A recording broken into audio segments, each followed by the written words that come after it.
नमस्कार,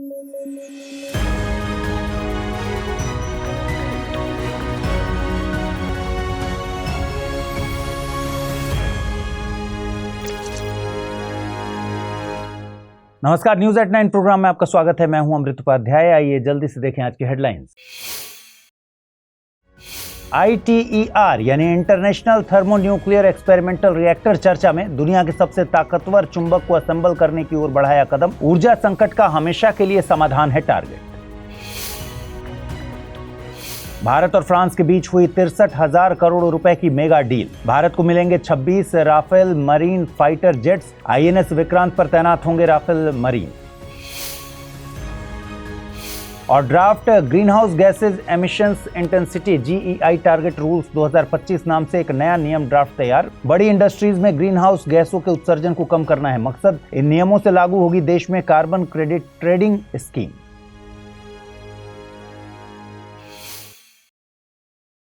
नमस्कार दोस्तों, आपके प्यार और समर्थन से हमारा डेली बुलेटिन लगातार आगे बढ़ रहा है, लेकिन अब वक्त है एक नए और बेहतर फॉर्मेट की ओर बढ़ने का। अब से हमारा ये बुलेटिन हफ्ते में एक बार आएगा, स्पेशल वीकली बुलेटिन के रूप में। इस बुलेटिन में आपको मिलेंगी पूरे हफ्ते की सबसे अहम और बड़ी खबरें एक जगह। बुलेटिन में होगा गहराई से विश्लेषण और एक बड़ा पर्सपेक्टिव।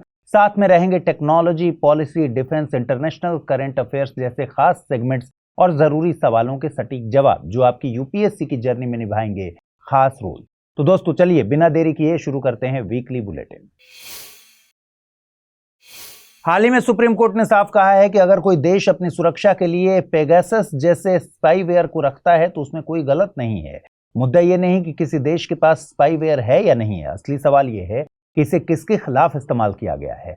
दरअसल 2021 में कई लोगों ने कोर्ट में याचिका दायर की थी। इन याचिकाओं में आरोप लगाया गया था कि इजराइल में बना स्पाईवेयर पेगासस का इस्तेमाल पत्रकारों, कार्यकर्ताओं और राजनेताओं की जासूसी के लिए किया जा रहा है। अब कोर्ट में 2 न्यायाधीशों की पीठ फिर से इन याचिकाओं पर सुनवाई कर रही है। एक वकील ने कहा कि भले ही मेरे क्लाइंट का फोन क्लीन है, लेकिन सवाल यह है कि क्या सरकार के पास पेगासस है, और अगर है तो क्या वो अभी भी लोगों की जासूसी कर सकती है। इस पर कोर्ट ने क्या जवाब दिया, ये भी जानिए। जस्टिस सूर्यकांत ने कहा, अगर सरकार इस स्पाईवेयर को आतंकियों के खिलाफ इस्तेमाल कर रही है तो उसमें क्या गलत है। स्पाईवेयर रखना गलत नहीं है, गलत तब है जब उसे आम लोगों या निर्दोषों के खिलाफ यूज किया जाए। उन्होंने ये भी कहा कि देश की सुरक्षा से समझौता नहीं किया जा सकता। दोस्तों ये खबर इसलिए जरूरी है क्योंकि इसमें प्राइवेसी का मुद्दा फिर से उठा है। केंद्र की तरफ से सॉलिसिटर जनरल तुषार मेहता ने कहा कि आतंकवादियों को प्राइवेसी का अधिकार नहीं मिल सकता। इस पर कोर्ट ने कहा, लेकिन आम नागरिक को संविधान के तहत प्राइवेसी का अधिकार जरूर है, और अगर किसी को इस पर शिकायत है तो उसकी जांच भी होनी चाहिए। भारतीय संविधान में प्राइवेसी का अधिकार यानी निजता का अधिकार सीधे तौर पर नहीं लिखा गया था, लेकिन 2017 में सुप्रीम कोर्ट की 9 जजों की एक बेंच ने ऐतिहासिक फैसला सुनाते हुए इसे संविधान के अनुच्छेद 21 यानी जीवन और व्यक्तिगत स्वतंत्रता के अधिकार का एक अभिन्न हिस्सा जरूर माना था। कोर्ट ने कहा था कि हर नागरिक को अपनी निजी जिंदगी, जानकारी, शरीर और संचार की गोपनीयता पर पूरा हक है, और सरकार या कोई और तब तक उसमें दखल नहीं दे सकता जब तक कि कोई ठोस कानूनी कारण ना हो। अब मान लीजिए किसी का फोन सरकार या किसी एजेंसी ने बिना इजाजत के टैप कर लिया, कॉल सुनी, मैसेज पढ़े, लोकेशन ट्रैक की, और वो भी बिना किसी कोर्ट के ऑर्डर या फिर लीगल वजह के, तो ये सीधे सीधे उस इंसान की प्राइवेसी के हक का उल्लंघन है। पेगासस केस में आरोप यही था कि सरकार ने बिना जानकारी दिए कुछ पत्रकारों, नेताओं और एक्टिविस्ट की जासूसी करवाई, जिससे सवाल उठा कि क्या यह संविधान की धारा 21 का उल्लंघन नहीं है। सुप्रीम कोर्ट ने माना कि अगर ऐसा हुआ है तो यह मामला गंभीर है, क्योंकि किसी भी आम नागरिक को अपने डेटा, बातचीत और पर्सनल लाइफ की रक्षा का हक है। और यही वो पॉइंट है जहां टेक्नोलॉजी, संविधान और नागरिक अधिकार आपस में टकराते हैं। आपको यह भी जानना चाहिए कि 2012 में सुप्रीम कोर्ट ने पेगासस मामले की जांच के लिए अपने रिटायर्ड जज जस्टिस RV रविंद्रन की निगरानी में 3 लोगों की एक टेक्निकल कमेटी बनाई थी। इसका काम यह पता लगाना था कि क्या इजराइल का बना हुआ पेगासस स्पाईवेयर वाकई लोगों की जासूसी के लिए इस्तेमाल हुआ या नहीं। लेकिन जब कमेटी ने जांच की और कुछ मोबाइल फोन्स चेक किए तो उन्हें किसी में भी पेगासस के इस्तेमाल का पक्का या साफ सबूत नहीं मिला। फिलहाल कोर्ट अब इस मामले की अगली सुनवाई 30 जुलाई को करेगा। मतलब साफ है कि कोर्ट अभी सरकार को क्लीन चिट नहीं दे रहा, लेकिन यह भी कह रहा है कि सिर्फ स्पाईवेयर होना गुनाह नहीं है, गुनाह है उसे गलत जगह इस्तेमाल करना। और अगर किसी आम नागरिक के साथ ऐसा हुआ है तो उसकी सुनवाई होगी। 28 अप्रैल 2025 को भारत और फ्रांस ने मिलकर एक 63,000 करोड़ की मेगा डील पर दस्तखत किए हैं, जिसमें भारत को 26 राफेल मरीन फाइटर जेट्स मिलेंगे। ये वही राफेल हैं, लेकिन इनको एयरक्राफ्ट कैरियर से उड़ान भरने के लिए अपडेट किया गया है। राफेल मरीन अब भारत के आईएनएस विक्रांत एयरक्राफ्ट कैरियर पर तैनात होंगे। इस ऐतिहासिक डील में 22 सिंगल सीटर राफेल एम और 4 ट्विन सीटर ट्रेनिंग वर्जन मिलेंगे, जिन्हें भारत की जरूरतों के हिसाब से कस्टमाइज किया गया है। इसके अलावा full maintenance support, training infrastructure और make in India component manufacturing की सुविधा भी मिलेगी। ये डील जरूरी थी क्योंकि मौजूदा मिग-29 के फाइटर जेट्स अब पुराने पड़ चुके हैं, बार बार खराबी आ रही है और मेंटेनेंस इश्यूज सामने आ रहे हैं। इसके अलावा भारत में इंडिजिनस फाइटर प्लेन्स की कमी है, तो जब तक इंडिजिनस फाइटर पूरी तरह तैयार नहीं होते, ये राफेल एम फाइटर प्लेन्स के गैप को भरेंगे। दोस्तों, अब राफेल एम से भारत को कैसे फायदा होगा, ये समझने के लिए एयरक्राफ्ट कैरियर के महत्व को समझना होगा। देखिए, एयरक्राफ्ट कैरियर किसी देश के लिए समंदर पर चलता फिरता एयरबेस होता है। कई बार आपने वीडियोस में देखा होगा, जिससे फाइटर जेट्स उड़ाए जा सकते हैं। इससे देश को यह ताकत मिलती है कि वो समंदर के बीचों बीच रहकर भी अपने दुश्मन पर हमला कर सके या जरूरत पड़ने पर हजारों किलोमीटर दूर तक सैन्य दबाव बना सके। ये एयरक्राफ्ट कैरियर न सिर्फ युद्ध की स्थिति में काम आते हैं, बल्कि शांति के समय में भी महत्वपूर्ण भूमिका निभाते हैं। बेशक एयरक्राफ्ट कैरियर चलता फिरता एयरबेस है, लेकिन यह तब और घातक हो जाता है जब इसके एयरक्राफ्ट यानी इसके सबसे खतरनाक खिलाड़ी भी टॉप नॉच के हों। यहीं पर राफेल एम की भूमिका समझ में आती है। इस वक्त चीन के पास 3 एयरक्राफ्ट कैरियर हैं, अमेरिका के पास 12-13 एयरक्राफ्ट कैरियर हैं और रूस के पास भी करीब 5 या 6 हैं। पाकिस्तान के पास एक भी एयरक्राफ्ट कैरियर नहीं है। दोस्तों, भारत के पास 2 कैरियर हैं, आईएनएस विक्रांत और आईएनएस विक्रमादित्य। अब अगर राफेल मरीन भारत के आईएनएस विक्रांत एयरक्राफ्ट कैरियर पर तैनात होंगे, तो भारत हिंद महासागर में चीन और पाकिस्तान दोनों पर स्ट्रेटेजिक बढ़त बना सकता है। पहले से ही भारत के पास एयरफोर्स वाले 36 राफेल हैं। अब इस डील के बाद 26 नेवल वर्जन मिल जाएंगे। हालांकि इसकी पहली डिलीवरी में करीब 36 महीने लग जाएंगे। यानी कुछ सालों में भारत की कुल राफेल फ्लीट होगी 62 फाइटर जेट्स की, जो भारत को एशिया के टॉप एरियल डोमिनेंस पावर बना सकता है। हालांकि रक्षा विश्लेषक कहते हैं कि राफेल के आने से भारत की नौसेना को काफी ताकत जरूर मिलेगी, लेकिन इसके लिए 26 विमान काफी नहीं है। भारत के पास 2 कैरियर हैं और उन पर 60 से 70 राफेल मरीन तैनात किए जा सकते हैं, तैनात किए जाने चाहिए। लेकिन फिलहाल ये डील एक गेम चेंजर दिख रहा है। हाल ही में ISRO chief doctor V Narayanan ने कहा कि भारत को अपने पूरे इलाके और बॉर्डर्स की लगातार निगरानी करने के लिए और ज्यादा सैटेलाइट्स चाहिए। डॉक्टर वी नारायणन का ये बयान तब आया है जब उनसे पूछा गया कि भाई, पहलगाम आतंकी हमले के बाद इसरो क्या कदम उठा सकता है। तो डॉक्टर नारायणन ने बताया कि भारत का प्लान है 100 से 150 नए सैटेलाइट्स लॉन्च किए जाएं, ताकि ये जरूरत पूरी की जा सके। दोस्तों, फिलहाल भारत के पास ऐसे 55 सैटेलाइट्स ऑपरेट हो रहे हैं, जो मौसम की निगरानी, कम्युनिकेशन, धरती की इमेजिंग और स्ट्रैटेजिक जरूरतों को पूरा करते हैं। लेकिन इतने बड़े देश के लिए, जिसकी 7500 किलोमीटर लंबी समुद्री सीमा है, 15,000 किलोमीटर की जमीनी सरहदें हैं, इतने सैटेलाइट्स काफी नहीं है। आपको बता दें कि इसरो मई में PSLV C61 मिशन लॉन्च करने वाला है, जिसमें EOS-09 नाम का अर्थ इमेजिंग सैटेलाइट जाएगा। EOS-09 में C band synthetic aperture radar होगा, जो हर मौसम, दिन या रात में धरती की हाई रेजोल्यूशन इमेज को कैप्चर कर सकेगा। इतना ही नहीं, वी नारायणन ने यह भी बताया कि भारत का सबसे बड़ा रॉकेट LVM-3 भी स्पेस पोर्ट श्रीहरिकोटा में तैयार हो रहा है।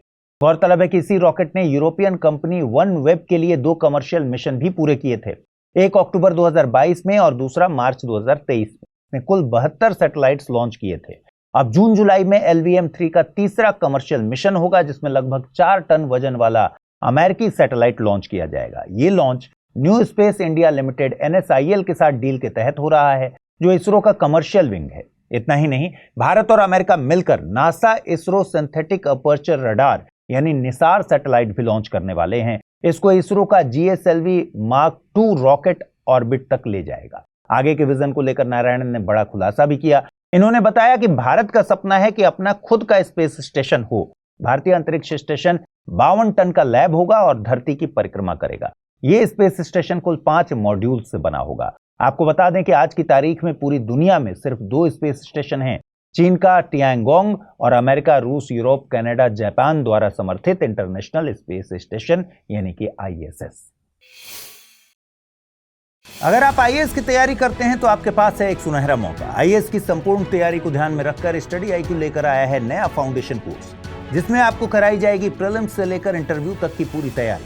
फाउंडेशन कोर्स में आपको 1000 घंटों से ज्यादा की live classes, 1-to-1 mentorship, daily current affairs, test series, CSAT की क्लासेस, प्रीलिम्स और मेंस रेजिडेंशियल प्रोग्राम और इंटरव्यू गाइडेंस प्रोग्राम तो मिलता ही है। साथ ही सबसे बड़ी सुविधा के तौर पर आपको मिलती है प्रीलिम्स पास करने पर पूरी फीस वापस की गारंटी। इसके अलावा टेस्ट में टॉप करने पर आपको हर महीने मिलेगा 11,000 रुपीज जीतने का मौका। तो तुरंत कीजिए अमृत लाइव कोड का यूज और जुड़िए सबसे कम प्राइस में हमारे बैच के गोल्ड, प्लैटिनम और डायमंड प्लान के साथ। अगर फिर भी कुछ कंफ्यूजन हो तो डिस्क्रिप्शन में दिए गए लिंक पर क्लिक कर दीजिए या फिर amrit@studiiq.com पर मुझे मेल कर दीजिए। भारत सरकार ने draft green house gases emission intensity GEI target rules 2025 नाम से एक नया नियम ड्राफ्ट किया है। इसका मकसद है कुछ बड़ी इंडस्ट्रीज को उनके ग्रीन हाउस गैसों के उत्सर्जन को कम करने के लिए जिम्मेदार बनाना और उन्हें एक निश्चित लक्ष्य देना। आइए पहले समझते हैं कि GHG ग्रीन हाउस गैसेज और GEI क्या होते हैं। देखिए, ग्रीन हाउस गैसें वो गैसें होती हैं जो वातावरण में गर्मी को ट्रैप कर लेती हैं, जिससे धरती का तापमान बढ़ जाता है। इसे ही ग्रीन हाउस इफेक्ट कहते हैं। प्रमुख ग्रीन हाउस गैसें हैं carbon dioxide, methane, nitrous oxide, ozone O3 जिसको कहते हैं, और कुछ सिंथेटिक गैसें जैसे कि CFC, HCFC। अब बात करते हैं GEI की, यानी GHG एमिशन इंटेंसिटी की। इसका मतलब क्या होता है? इसका मतलब होता है प्रत्येक प्रोडक्ट या आउटपुट बनाने में कितनी ग्रीन हाउस गैसें निकली हैं। उदाहरण के लिए 1 टन सीमेंट बनाने पर कितनी CO2 निकली, या 1 टन एल्यूमिनियम बनाने पर कितनी ग्रीन हाउस गैस रिलीज हुई। आपको यह भी बता दें कि GEI नियमों में TCO2e टर्म यूज होता है। इसका मतलब है टन कार्बन डाइऑक्साइड समतुल्य। चलिए अब समझते हैं कि सरकार ने क्या नया काम किया है। सरकार ये नया नियम पेश कर चुकी है, जिसके जरिए 2023 में शुरू हुई carbon credit trading scheme CCTS को जमीन पर लागू करने की कोशिश की गई है। और इस नियम के तहत 4 प्रमुख ऊर्जा खपत करने वाले सेक्टर्स को GHG कम करने का लक्ष्य दिया गया है। ये सेक्टर कौन कौन है? Aluminium, cement, pulp and paper, chlor alkali industry. अब इन इंडस्ट्रीज से रिलेटेड भारत की कई बड़ी कंपनियां शामिल हैं, जैसे Vedanta, Hindalco, Nalco, JSW cement, UltraTech इत्यादि। इन कंपनियों को अब सरकार द्वारा तय किए गए लक्ष्य के मुताबिक अपने ग्रीन हाउस गैस उत्सर्जन को कम करना होगा। अगर ये ऐसा नहीं करती तो इन्हें पेनल्टी देनी पड़ेगी, सजा दी जाएगी। अब carbon credit trading scheme CCTS क्या है, ये भी समझ लीजिए। देखिए, ये जो GEI टारगेट रूल्स अभी हमने डिस्कस किए, इनसे सरकार CCTS को ही लागू करने की तैयारी कर रही है। CCTS 2023 में शुरू की गई थी। CCTS एक ऐसी सरकारी योजना है जिसका मकसद है देश में ग्रीन हाउस गैसों के उत्सर्जन को कम करना और उद्योगों को इस काम के लिए प्रोत्साहित करना, और यह सब हासिल होगा एक मार्केट मैकेनिज्म के जरिए।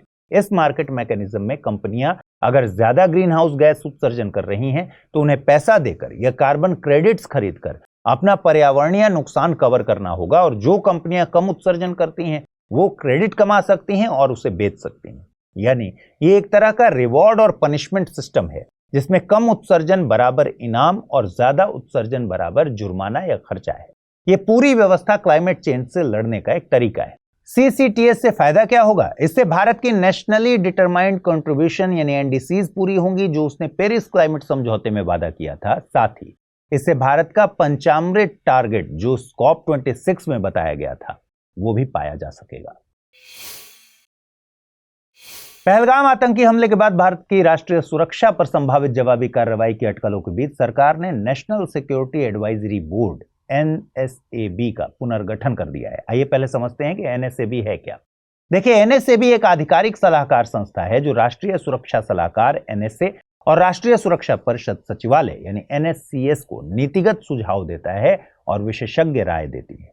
इसकी स्थापना NSAB की स्थापना 1998 में की गई थी। इसका काम राष्ट्रीय हितों से जुड़ी दीर्घकालिक रणनीतिक योजना और नीति बनाना है। इसमें रिटायर्ड सैन्य अधिकारी, खुफिया एजेंसियों के पूर्व प्रमुख, वैज्ञानिक, पूर्व राजनयिक और रणनीतिक मामलों के विशेषज्ञ शामिल होते हैं। इसका नेतृत्व एक चेयरमैन करते हैं, जो आमतौर पर किसी वरिष्ठ रिटायर्ड अधिकारी या विशेषज्ञ को बनाया जाता है। यह भारत की सुरक्षा सीमाओं, अंतर्राष्ट्रीय संबंधों, साइबर खतरों, परमाणु नीति, आतंकवाद और रक्षा तकनीक जैसे मुद्दों पर विचार करता है और सलाह देता है। ये बोर्ड स्वतंत्र रूप से काम करता है, लेकिन इसकी सलाह राष्ट्रीय सुरक्षा सलाहकार NSA और प्रधानमंत्री तक पहुंचाई जाती है। सरकार ने इस बार इस बोर्ड की कमान पूर्व रॉ चीफ आलोक जोशी को सौंपी है, जो अब इसके चेयरमैन होंगे। नए सदस्य के रूप में कई रणनीतिक और सैन्य विशेषज्ञों को जोड़ा गया है, जिनमें पूर्व western air commander air marshal PM Sinha, पूर्व southern army commander lieutenant general AK Singh और rear admiral retired Monty Khanna शामिल है। इनके साथ पूर्व राजनयिक बी वेंकटेश वर्मा और रिटायर्ड आईपीएस अधिकारी राजीव रंजन वर्मा को इसका हिस्सा बनाया गया है। इस कदम को भारत की बदलती रणनीतिक प्राथमिकताओं के तहत देखा जा रहा है, खासकर तब जब सीमा पार आतंकी हमलों को लेकर देश में तेज प्रतिक्रिया है। केंद्र सरकार ने 30 अप्रैल 2025 को एक बड़ा फैसला लेते हुए आगामी जनगणना में जाति आधारित जनगणना को शामिल करने का ऐलान किया है। यह जानकारी केंद्रीय मंत्री अश्विनी वैष्णव ने प्रेस कॉन्फ्रेंस में दी। आइए इसे समझ लेते हैं। देखिए, पहले जाति आधारित गिनती जनगणना का हिस्सा नहीं थी। वहीं 2010 में मनमोहन सिंह सरकार ने भी जाति जनगणना की बात कही थी, लेकिन केवल SECC यानी socio economic and caste census नाम का सर्वे करवाया गया था, जो पूर्ण जनगणना नहीं था। लेकिन अब यह आधिकारिक तौर पर जनगणना में शामिल की जाएगी। यह फैसला प्रधानमंत्री नरेंद्र मोदी की अध्यक्षता में कैबिनेट की राजनीतिक मामलों की समिति, जिसे आप CCPA कहते हैं, उसके द्वारा लिया गया है। सरकार का कहना है कि यह फैसला सामाजिक न्याय और आर्थिक संरचना मजबूत करने के लिए है। जैसे पहले सरकार ने आर्थिक रूप से कमजोर वर्ग यानी EWS को 10% का आरक्षण दिया था, वैसे ही ये कदम भी सामाजिक संतुलन बनाए रखने के लिए है। हालांकि मंत्री अश्विनी वैष्णव ने कहा कि कई राज्यों ने राजनीतिक फायदे के लिए जातिगत सर्वे करवाए, जो पारदर्शी नहीं थे और समाज में भ्रम पैदा हुए। चलिए समझते हैं संविधान में जनगणना को लेकर क्या प्रावधान है। देखिए, भारतीय संविधान में जनगणना को लेकर सीधे तौर पर कोई विस्तृत प्रावधान नहीं है, लेकिन इसके संचालन का आधार संविधान की 7वीं अनुसूची में मौजूद है। 7वीं अनुसूची यानी यूनियन लिस्ट की एंट्री नंबर 69 में जनगणना को केवल केंद्र सरकार के अधिकार क्षेत्र में रखा गया है। दूसरे शब्दों में कहें तो जनगणना संविधान के अनुच्छेद 246 के तहत केंद्र का विषय है। इसका मतलब यह है कि केवल संसद इस विषय पर कानून बना सकती है और केंद्र सरकार ही जनगणना करवा सकती है। जनगणना को लेकर एक महत्वपूर्ण कानून भी है और यह कानून है जनगणना अधिनियम 1948। इसी कानून से जनगणना कराने की कानूनी प्रक्रिया तय होती है। इस अधिनियम के तहत हर 10 साल में जनगणना कराना भारत सरकार का कर्तव्य होता है। अधिनियम यह भी बताता है कि जनगणना अधिकारी कौन होंगे, क्या उनके दायित्व होंगे और आंकड़ों का कैसे यूज होगा। देखिए, राज्य सरकारें अपने स्तर पर जाति या जनसंख्या संबंधी सर्वे कर सकती हैं, लेकिन उसे जनगणना नहीं माना जाएगा। जनगणना के आंकड़ों को गोपनीय रखना जरूरी है। इसका उल्लंघन एक अपराध माना जाता है। सरकार का मानना है कि पारदर्शी जाति जनगणना से समाज में संतुलन बना रहता है और जाति आधारित राजनीति को रोका जा सकेगा। इससे नीतियां बनाने, योजनाएं लागू करने और संसाधन बांटने में सही आंकड़े मिलेंगे। सरकार का यह फैसला सामाजिक न्याय की दिशा में एक बड़ा कदम माना जा रहा है। सरकार अब जाति के आंकड़ों को कानूनी और राष्ट्रीय जनगणना प्रक्रिया का हिस्सा बनाकर समाज को बेहतर ढंग से समझने और नीतियों में सुधार लाने का दावा कर रही है। अगर आप IAS की तैयारी करते हैं तो आपके पास है एक सुनहरा मौका। IAS की संपूर्ण तैयारी को ध्यान में रखकर स्टडी IQ लेकर आया है नया फाउंडेशन कोर्स, जिसमें आपको कराई जाएगी प्रीलिम्स से लेकर इंटरव्यू तक की पूरी तैयारी। फाउंडेशन कोर्स में आपको 1000 घंटों से ज्यादा की live classes, 1-to-1 mentorship, daily current affairs, test series, CSET की क्लासेस, प्रीलिम्स और मेंस रेजिडेंशियल प्रोग्राम और इंटरव्यू गाइडेंस प्रोग्राम तो मिलता ही है। साथ ही सबसे बड़ी सुविधा के तौर पर आपको मिलती है प्रीलिम्स पास करने पर पूरी फीस वापस की गारंटी। इसके अलावा टेस्ट में टॉप करने पर आपको हर महीने मिलेगा 11,000 रुपीज जीतने का मौका।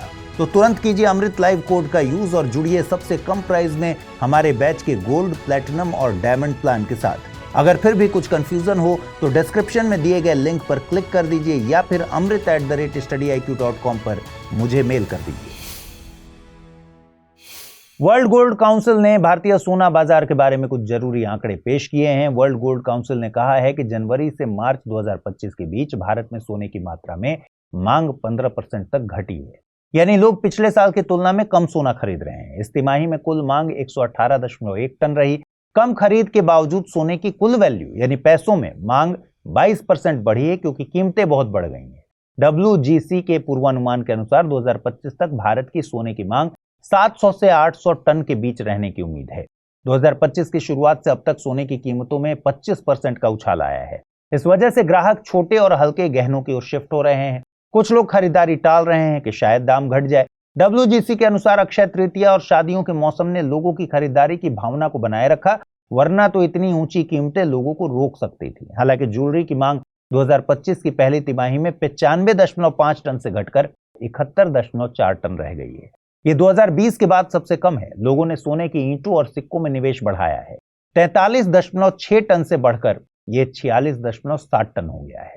ये इसलिए भी हुआ क्योंकि फाइनेंशियल मार्केट्स में अनिश्चितता है और सोना सेफ एसेट माना जाता है। इस तिमाही में सोने का आयात 8% बढ़कर 167.4 टन हो गया, जबकि रिसाइकलिंग 32% घट गई। यानी लोग अपने पुराने गहने अब बेच नहीं रहे क्योंकि वे सोचते हैं कि दाम और बढ़ेंगे। 2025 की पहली तिमाही में औसतन दाम 79,633.4 रुपए प्रति 10 ग्राम थे, जबकि 2024 में ये 55,247 रुपए के आसपास थे।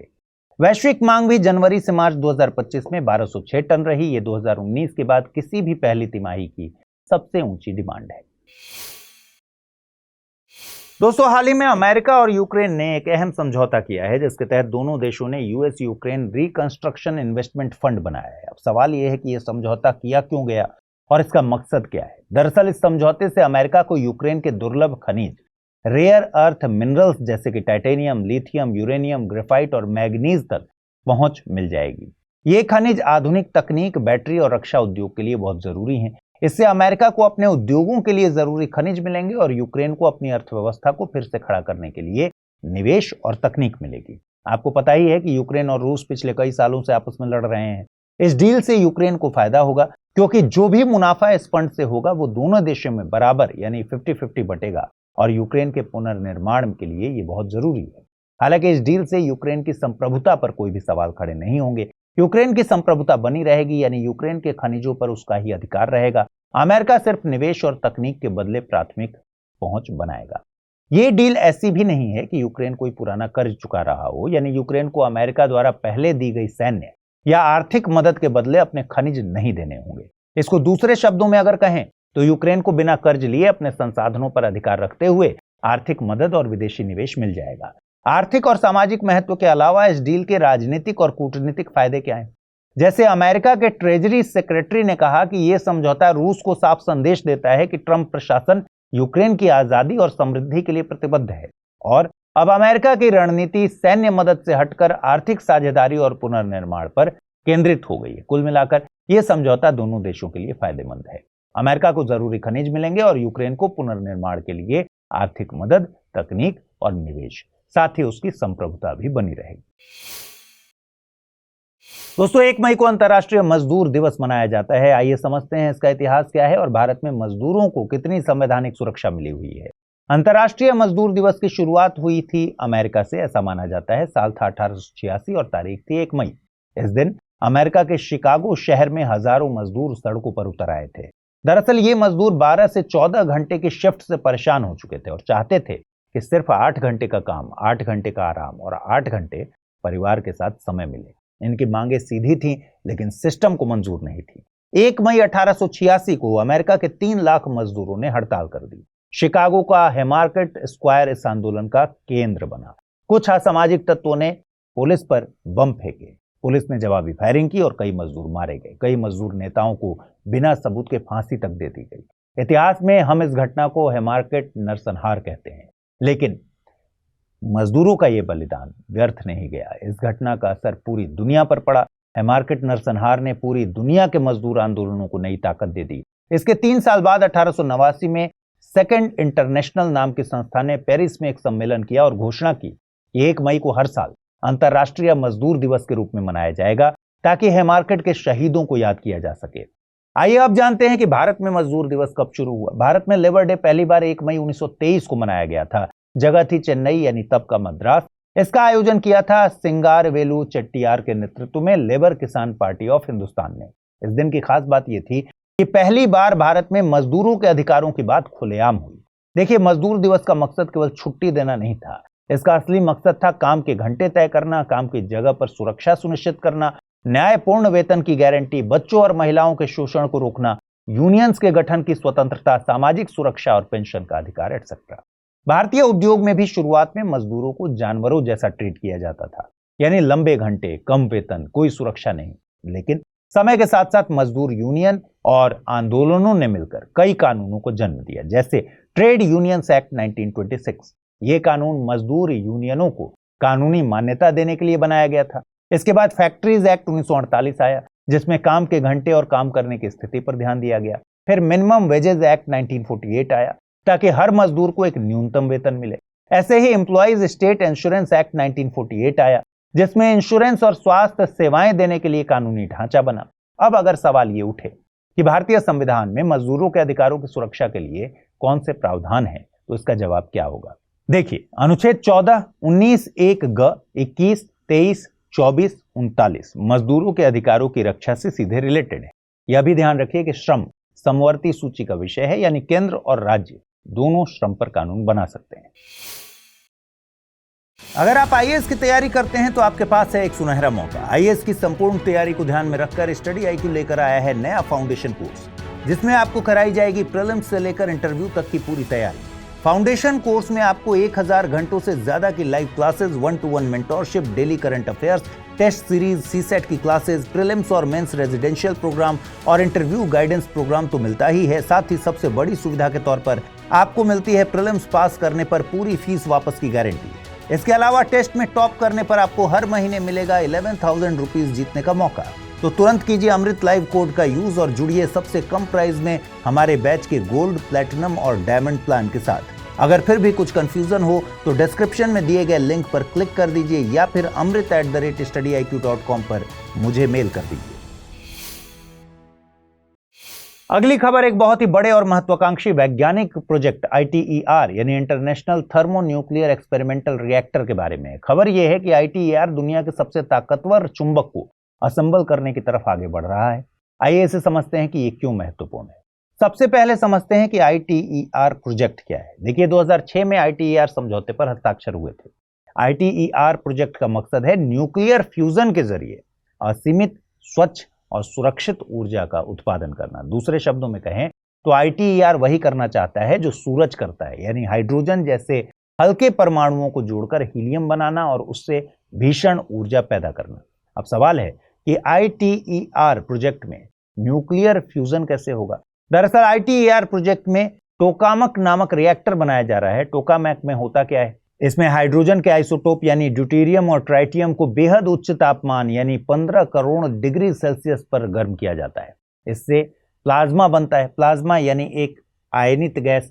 फिर टोकामक का शक्तिशाली चुंबकीय क्षेत्र इस प्लाज्मा को नियंत्रित करके न्यूक्लियर फ्यूजन की स्थिति बनाता है। और उसमें जब दो नाभिक मिलते हैं या न्यूक्लियर फ्यूजन होता है तो हीलियम प्लस भारी मात्रा में ऊर्जा निकलती है और यही ऊर्जा स्वच्छ ऊर्जा होती है। इस बात को ध्यान में रखिए कि न्यूक्लियर फ्यूजन में न्यूक्लियर फिजन की तुलना में कम रेडियोधर्मी अपशिष्ट बनता है और बहुत अधिक ऊर्जा उत्पन्न होती है। यह प्रोसेस बहुत अधिक सुरक्षित भी मानी जाती है।